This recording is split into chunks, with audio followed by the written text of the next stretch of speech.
car il n'y avait pas une voix qui ne brillait pas, il pouvait voir toutes les choses cachées et voilées qui ne seront jamais révélées aux générations successives jusqu'au jour du roi Messie. C'est pourquoi il est écrit, et tout le peuple voit les voix, car ils ont réellement vu. 298. Rabbi Elazar a dit, et tout le peuple voit signifie, comme nous l'avons dit, qu'ils ont vu toutes ces choses merveilleuses qu'aucune génération suivante ne verra jamais, grâce à l'illumination de ces voix.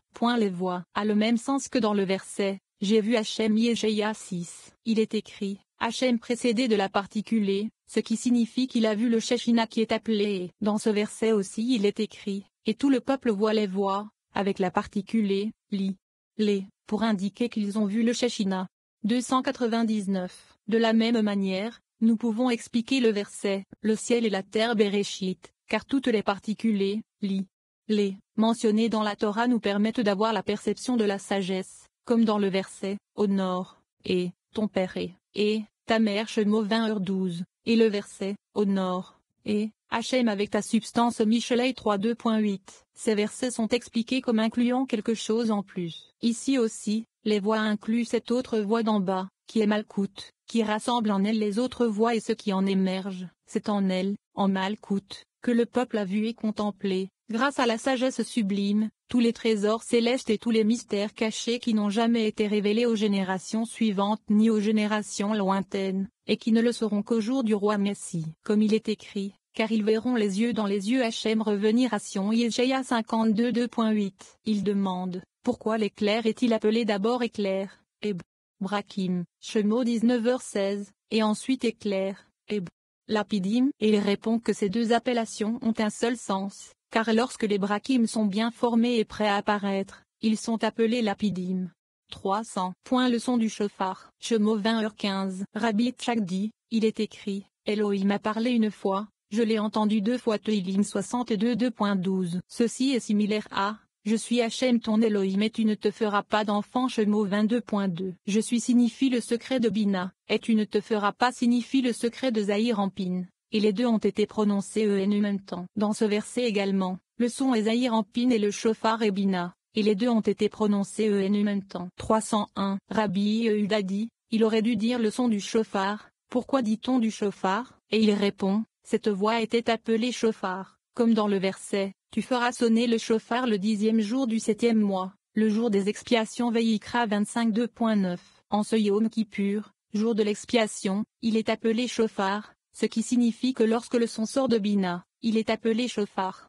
302. Rabbi Uzi a dit, comme le chauffard physique émet un son qui inclut le feu, l'air et l'eau, ici aussi tout y est inclus, car dans le son qui s'émet du chauffard, le feu, le vent et l'eau sont inclus, qui sont Z, Vura et Tiferet, le secret des trois colombes, et de ce son émergent d'autres sons. 303. Rabbi Elazar dit que le son du chauffard signifie le son qui sort d'un chauffard, ce qui signifie qu'il y a un seul chauffard et qu'un son solitaire en sort, car le son est le secret de Zahir Ampin et le chauffard est le secret de Bina. Le chauffard se tient par lui-même, séparé du son qui en sort, c'est pourquoi il est écrit, le son du chauffard, et non le son dans le chauffard.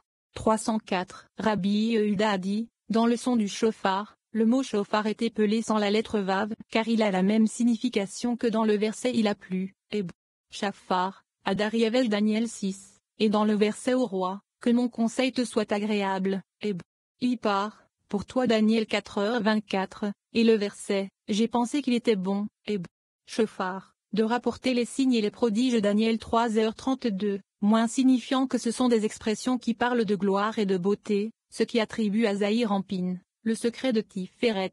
305. Rabbi Shimon dit que le son du chauffard signifie que l'endroit d'où sort le son est appelé chauffard, car le son est Zahir Ampin et le chauffard est Bina, et Zahir Ampin sort de Bina, comme on le sait. Rabbi Shimon continua et dit, venez et regardez, le son du chauffard fait référence à l'endroit où se trouve la voix, car il est écrit, par toute parole qui sort de la bouche d'Hachem, l'homme vit de Varim 7:2.3. Qu'est-ce qui sort de la bouche d'Hachem? Le son du chauffard, qui est plus grand que toutes les autres voix basses, et plus fort qu'elles toutes, comme il est écrit, le son d'un chauffard extrêmement fort. Shemo 19h16. Pour les autres voix, il n'est pas dit extrêmement fort très fort. Tout dépend de ce son du chauffard, et il est appelé une grande voix, comme écrit, une grande voix qu'on n'a plus jamais entendue de Varim 5h19. et il est appelé une petite voix calme Immelachim 19h12, qui est la lumière des luminaires, qui est pure et subtile, et qui purifie et illumine toutes choses.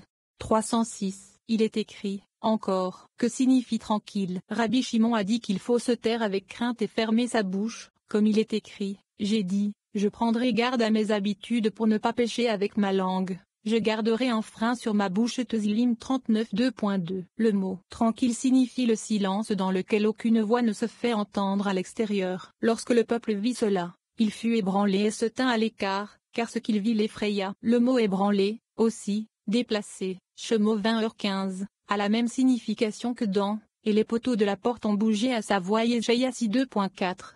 307. Nous avons appris que Zéchiel a vu la puissance des voix du Saint, béni soit-il, comme il est écrit, et j'ai regardé et voici qu'un vent de tempête est sorti. Yeshayahi 2.4. À quoi sert le vent de tempête? Rabbi Ozi a expliqué, pour briser les 4 royaumes. Rabbi Yehuda a dit, nous avons appris qu'il s'agit d'un grand vent qui a été suscité par les actions puissantes d'en haut, et il sortait du nord. Il n'est pas écrit du nord mais du nord, avec l'article définitif, ce qui indique ce vent spécifique qui est caché et gardé au-dessus.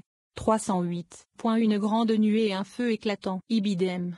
S'enflammant, signifie qu'il tenait et ne tenait pas, s'agrippant à ses flancs pour susciter le jugement. Nous avons appris que 3 fois par jour, le jugement sévère aspire les inscriptions suprêmes qui proviennent du côté de Gura. C'est pourquoi il est dit, et un feu qui s'enflamme, afin qu'il soit éveillé dans le monde. 309. Qu'est-ce qui atténue cette flamme de feu de Bina? Un éclat l'entourait Ibidem, car cette splendeur, qui est Shoma, l'entoure, l'encercle et l'atténue, afin que le jugement ne soit pas trop dur à supporter pour les hommes. 310. Et du milieu de celui-ci, comme de la couleur de l'électrum signifie de sa partie intérieure. Qu'est-ce qu'électrum? Shashmal, Rabbi Yehuda a dit, c'est le parler des animaux ardents, Sheyotesh, Memalelo, qui sont du point de vue du mâle et de la femme, lorsqu'ils sont face à face, qui sont alors appelés voix et parlent. Donc, ils parlent. 311. Rabbi Ozi a dit, nous avons appris que Shashmal signifie le cœur, lève, la Medbet, du feu, signifiant le secret des chemins de la Medbet égale 32, de Shoma, qui sont les créatures vivantes de Bina, qui est le secret de l'embrasement du feu, comme il est écrit, au milieu d'elle, comme la couleur de l'électrum. C'est écrit de cette façon au lieu de simplement l'électrum, car comme si c'était, comme l'œil, fait allusion à la lumière du Shoma qui est appelé un œil. Du milieu du feu, signifie de la partie intérieure du feu. Comme la couleur de l'électrum signifie que l'électrum est derrière les 4 grades, car il est écrit, un vent de tempête, une grande nuée, un feu qui s'enflamme, et un éclat qui l'entourait. Du milieu du feu, se réfère à ce feu qui s'enflamme, qui est Bina, et ne signifie pas du milieu de l'éclat. 312. Rabbi Yosi, le fils de Rabbi Yehuda, a dit qu'Israël au mont Sinaï a vu ce que le prophète Zéchiel n'a jamais vu, et ils étaient tous unis avec la divine et précieuse sagesse. Sur le mont Sinaï, Israël a vu 5 niveaux de voix par lesquels la Torah a été donnée. Le 5e degré était le son du shofar. Ézéchiel ne vit que 5 grades inférieurs en dehors de ces 5 voix, qui étaient, un vent de tempête, un grand nuage, un feu qui s'enflamme, un éclat qui l'entourait et comme la couleur de l'électrum. 313. Rabbi Elazar a dit, il est écrit à propos d'Israël, Hachem t'a parlé face à face de Varim 5.2.4, et à propos de Zéchiel, comme si est ressemblance, comme celui qui regarde de derrière plusieurs murs, comme un homme qui regarde de derrière un mur. Rabbi Yehuda a dit que ce qu'Israël a vu sur le mont Sinaï, aucun prophète ne l'a jamais vu, et bien plus encore, ce que Moïse a vu, aucun autre prophète ne l'a vu. Heureuse est sa part, de qui il est écrit, et il était là avec Hachem Shemo 34 2.28, car c'est le secret du miroir lumineux, au lieu d'un autre miroir qui ne illumine pas, comme il est écrit, de façon manifeste et non pas en discours obscur Bemidbar 12 2.8, moins pas comme les autres miroirs qui n'illuminent pas et parlent Ridle. 314. Rabbi Ozi a dit, venez et regardez. Lorsque l'écriture dit, la parole de Hachem est venue, Eyoaya, Yeshayahi 2.3. Elle indique que la prophétie était pour ce temps seulement. Par conséquent, il est écrit ici, Eyoaya. Rabbi Yehuda dit que c'était pour le soutien, pour que les Israéliens sachent que le Saint, béni soit-il, ne les avait pas abandonnés et pour leur prouver que, ou qu'ils soient répandus en exil, il est avec eux. 315. Rabbi Elazar remarque que l'expression Eyoaya, était, signifie qu'il a à la fois vu et n'a pas vu, compris et n'a pas compris, comme il est écrit. j'ai vu quelque chose comme la couleur de l'électrum Yeshezekel 2.27. Il n'est pas écrit, j'ai vu de l'électrum, mais pour Israël, il est écrit, et tout le peuple voit les voix, ce qui signifie que chacun d'entre eux a vu selon ce qu'il était digne de voir. 316. Nous avons appris qu'ils se tenaient en rang, en groupe et en division, et que chacun voyait comme il lui convenait. Rabbi Shimon dit que les chefs de tribus se tenaient seuls et que toutes les femmes se tenaient seules, et 5 catégories se tenaient à droite et 5 catégories à gauche, comme il est écrit. Vous vous tenez aujourd'hui tous debout devant Hachem votre Elohim, vos chefs de tribus, vos anciens et vos officiers, avec tous les hommes d'Israël de Varim 29 2.9. Ce sont les 5 grades à droite. Et quels sont les 5 grades à gauche? Il est écrit, vos petits-enfants, vos femmes et l'étranger qui est dans votre camp, depuis le coupeur de votre bois jusqu'au puisatier de votre Oibidem 10. Ce sont les 5 grades à gauche. 317. Tous ces grades ont été établis à la ressemblance d'en haut. Contre eux, Israël a hérité d'une possession éternelle, les 10 commandements, desquels sont suspendus tous les préceptes et les mérites, et tout l'héritage de leur portion, étant la bonne portion d'Israël.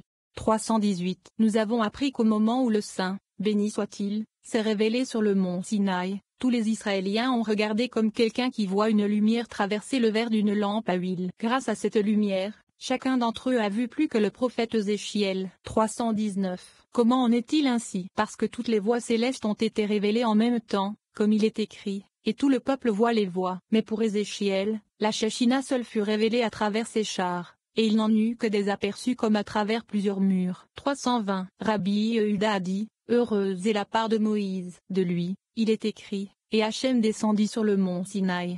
Et Hachem appela Moïse Shemo 19h20. Et heureuse est la génération dont il est écrit, Hachem descendit sur le mont Sinaï aux yeux de tout le peuple. 321. Venez et voyez, ce qui a été révélé est venu du côté droit, comme il est écrit. De sa main droite sortait une loi ardente pour eux. Devarim 33 2.2. Et il demande, quelle est la différence entre ceci et celui que Ézéchiel a vu? Rabbi Ozi répond qu'ici, sur le mont Sinaï, la tête et le corps du roi ont été révélés, comme il est écrit, il a incliné les cieux et est descendu. Ishmuel 22h10. Car avant cela, il est écrit, de ses narines est sortie une fumée et de sa bouche un feu. Ibidem 9.